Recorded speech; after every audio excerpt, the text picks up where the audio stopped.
जितने भी मंदिरों के अंदर गर्भगृह में रखी हुई मूर्तियां हैं उन सबको या तो रंग करके पोता गया है या सीमेंट लगाकर उनका मुंह अलग तरह से बनाया गया है, या कानों को अलग अलग शेप दी गई है, हाथों को अलग शेप दी गई है।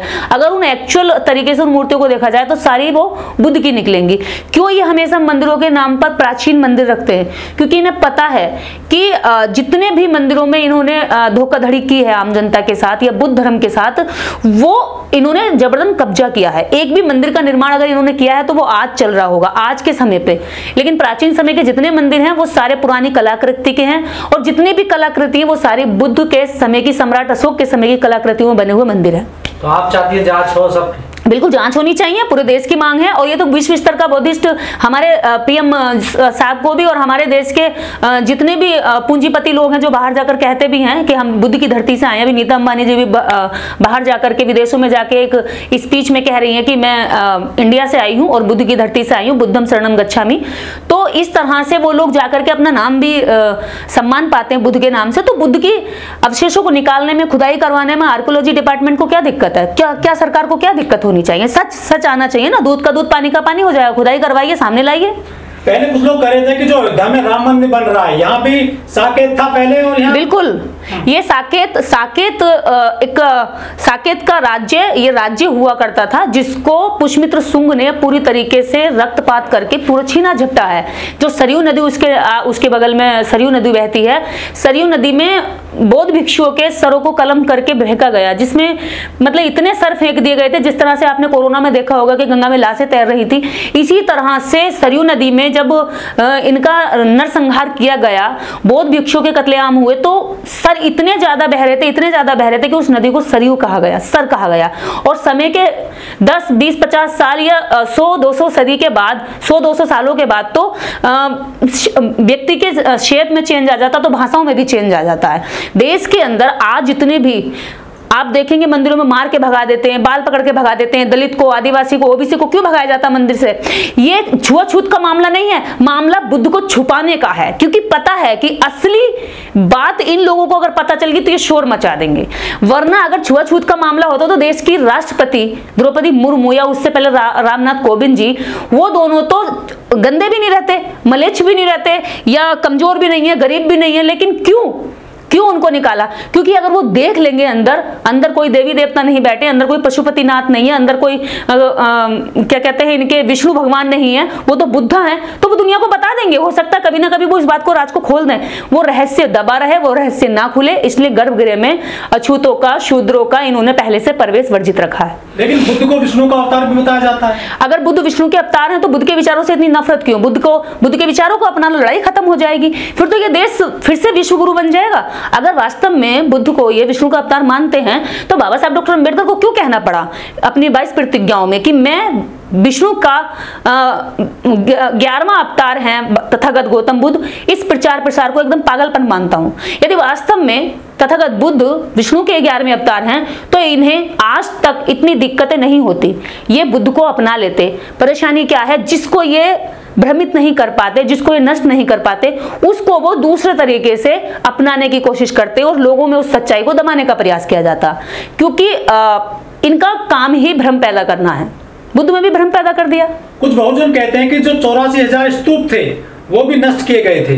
देखिए, इस पूरे भारत में, अखंड भारत को करने वाला सम्राट अशोक ने पूरे भारत भर में 84,000 बुद्ध स्तूपों की स्थापना की। 84,000 बुद्ध स्तूप। आज बताइए कितने हजार बुद्ध स्तूपों को आप जानते हैं? कहां कहां आप देखने गए हैं? सांची का बुद्ध स्तूप आपको पता होगा, लुम्बिनी का बुद्ध स्तूप आपको पता होगा। बाकी 84,000 बुद्ध स्तूप ऐसे कैसे गायब हो जाएंगे पूरी पृथ्वी से? वो गायब नहीं हुए। उन सारे बुद्ध स्तूपों के पास बुद्ध विहार बने हुए थे। बुद्ध स्तूप नष्ट कर दिए गए। बुद्ध विहारों पे हिंदूकरण, ब्राह्मणीकरण कब्जा कर लिया गया। वैदिक संस्कृति थोप दी गई। उनके मुंह पे रंग पोत दिया गया। उनकी आंखों को बड़ा छोटा आकार दे करके, सीमेंट लगा करके उसको पूरी तरीके से बुद्ध का जो साम्राज्य था, जो सम्राट अशोक का जो किया हुआ काम था, उस सबको हड़प लिया। क्योंकि वो खुद से क्रिएशन करना नहीं जानते, मेहनत लगती है क्रिएट करने में, इसलिए वो क्रिएट नहीं करते, करे कराए काम को कब्जा करते हैं हमेशा। और बुद्ध के समस्त बुद्ध विहारों पर आज कब्जा किया गया है। आज भी आप देखेंगे जो छोटे मोटे बुद्ध विहार आज के समय पे लोगों ने बनाए, दोबारा से खड़ा किया है, उन बुद्ध विहारों को सरकारी ताना बाने के तहत उलझा करके उनको भी छीनने का प्रयास किया जा रहा है। अभी एक और शाहजहां से एक घटना, लगातार वीडियो वायरल हो रही है कि कुछ उपद्रवी लोग उनके उसमें जाकर बुद्ध विहार में जाकर कह रहे हैं कि यहाँ जय श्री राम की मूर्ति लगेगी, बुद्ध की मूर्ति हटाओ, जय श्री राम का नारा बोलो, बुद्ध की मूर्ति हटाओ। तो अगर बुद्ध 11वें अवतार है विष्णु के, तो मुझे नहीं लगता कि फिर उनके विचार को अपनाने में इतनी तकलीफ होनी चाहिए। बुद्ध के विचारों से तकलीफ है, लेकिन बुद्ध के अवतार से प्रेम है, ऐसा तो दोगलापन नहीं चल सकता ना। लेकिन यहाँ पे जो बुद्ध जो है थोड़े कमजोर से हो गए हैं, बुद्ध संस्कृति कमजोर हुई है हमारे देश में, इसका मुख्य कारण क्या मानती हैं आप? देखिए, भारत में बुद्ध संस्कृति को दीमक की तरह चाटने वाला यहाँ पर सबसे बड़ा घातक विचार है मनोविचार।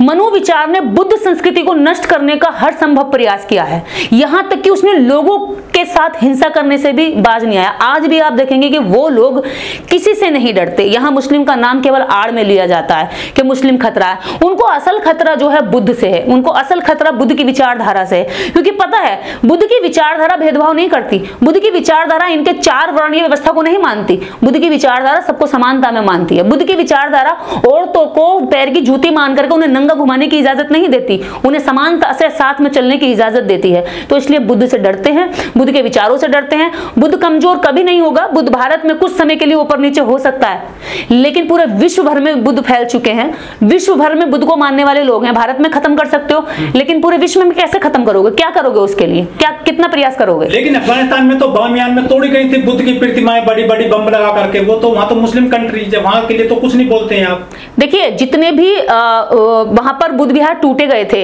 उन बुद्ध विहारों को तोड़ने के पीछे भी एक धार्मिक एक पागलपन था। जब धर्म दिमाग पर चढ़ता है ना, तो सत्यानाश करता है, वो सर्वनाश करता है। और जितनी संस्कृतियां मिटाई जाती है, वो केवल एक व्यक्ति का, पार्टी का या समाज का, समुदाय का नुकसान नहीं है, वो पूरी मानव सभ्यता का नुकसान होता है। क्योंकि मानव सभ्यता वहां से यहाँ तक डेवलप होते हुए उसके पीछे के अवशेष, उसका इतिहास बताता है कि मानव ने कैसे कैसे सभ्यताएं बसाई, कैसे कैसे विकास किया। अगर ये कहीं भी हो रहा है तो ये गलत हो रहा है। भारत के अंदर हो, कहीं भी हम ये नहीं ठहरा सकते कि अगर कहीं और हो रहा है तो वो सही हो रहा है। उसको कोई भी कारण नहीं है कि आप उसको सही ठहराएं। बुद्ध को मुझे लगता है कि बुद्ध अपने आप में जीवन जीने की एक अच्छी कला है, पद्धति है। किसी भी जाति, धर्म, समुदाय का व्यक्ति जब अच्छा जीवन जीता है, अच्छा नागरिक बनता है, तो बुद्ध को फॉलो करता है। इसमें किसी धर्म का लड़ाई झगड़े की बात ही नहीं है। स्वामी प्रसाद मौर्य इस पर बयान दिए हैं कि सभी जो मंदिरों का सर्वे होना चाहिए, बुद्ध की उस पर साम्राज्य में बने हुए हैं। लेकिन उनकी जो बेटी है संघमित्रा मौर्य, वो खुद बीजेपी में है, वो मंदिरों में जाती है। वो अपनी बेटी को तो पहले ठीक से जो है बता नहीं पाए रास्ता बुद्ध का। देखिए, बुद्ध का रास्ता बेटी को बताया नहीं बताया, मैं किसी के निजी जीवन में ज्यादा हस्तक्षेप करना पसंद नहीं करती। लेकिन एक नेता यदि बुद्ध की विरासत पर बोल रहा, तो मैं उस बयान पर ज्यादा टिकी हूं। मुझे वो बयान पसंद है जो बुद्ध के अवशेषों को उखाड़कर समाज के दुनिया के सामने लाने के लिए कर रहा है। वो चाहे स्वामी प्रसाद मौर्य हो या कोई और कुछ वहां, चाहे कोई और बौद्धिस्ट हो, चाहे कोई और अगर किसी और धर्म का व्यक्ति भी बुद्ध के अवशेषों को निकाल करके पूरी दुनिया के सामने सच लाने का प्रयास कर रहा, तो हम उसके साथ हैं। यहां पर अगर हम किसी को ये जस्टिफाई करने लगे कि भाई तुमने ऐसा कर दिया और वैसा नहीं किया, तो वही बीजेपी के IT सेल का मूर्खों का बयान हो गया कि भाई ये तब तो नहीं करा, आप क्यों कर रहे हैं? हम क्यों करें? जब कांग्रेस ने नहीं किया तो बीजेपी क्यों करे? जब कांग्रेस ने नहीं किया, आपको बीजेपी की महंगाई दे रही क्योंकि कांग्रेस की महंगाई नहीं दिखी? कांग्रेस के राज्य में ऐसा हो रहा है, अगर बीजेपी के राज्य में ऐसा हो रहा तो क्या हो गया? कांग्रेस के राज्य में भी तो ऐसा हो रहा। ये सब बेकार की बयानबाजी में उलझने से ज्यादा बेहतर है कि जिस समय तथागत बुद्ध के अवशेषों को उखेड़ने का मुद्दा चल रहा हो, उस समय सारे बौद्धिस्टों को, अम्बेडकरवादियों को जोर लगाना चाहिए कि वो बात दुनिया के सामने आए।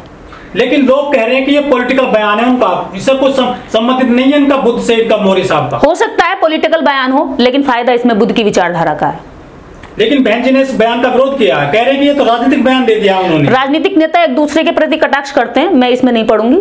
बहन जी क्या किस नेता को कहती हैं, क्या कौन सा नेता बहन जी को क्या कहता है, बस मैं तो यही कहूंगी बहुजन नेता आपस में लड़ने की बजाय विषय की गंभीरता को समझ करके बयान दें तो ज्यादा अच्छा होगा, समाज के हित में होगा। बुद्ध के नाम पर और बुद्ध को जीवित करने के लिए, उनके विचारों को और संस्कृति को सबसे ज्यादा काम तो हमें लग रहा है कि बहन जी ने क्या उत्तर प्रदेश समेत जो है, बिल्कुल इसमें कोई शक नहीं है, इसमें कोई शक नहीं है। बहन जी ने बुद्ध की विचारधारा को, जो दबी हुई विचारधारा थी, उसके नाम से गौतम बुद्ध नगर बनाया, गौतम बुद्ध महामाया इंटर कॉलेज बनाया।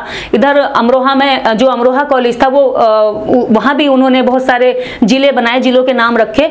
तो बहन जी के कार्यकाल को कभी भूला नहीं जाएगा। जब तक भारत में राजनीति की चर्चा होगी, तब तब बहन जी के शासनकाल की चर्चा होगी और स्वस्थ चर्चा होगी, उनकी तारीफ होगी।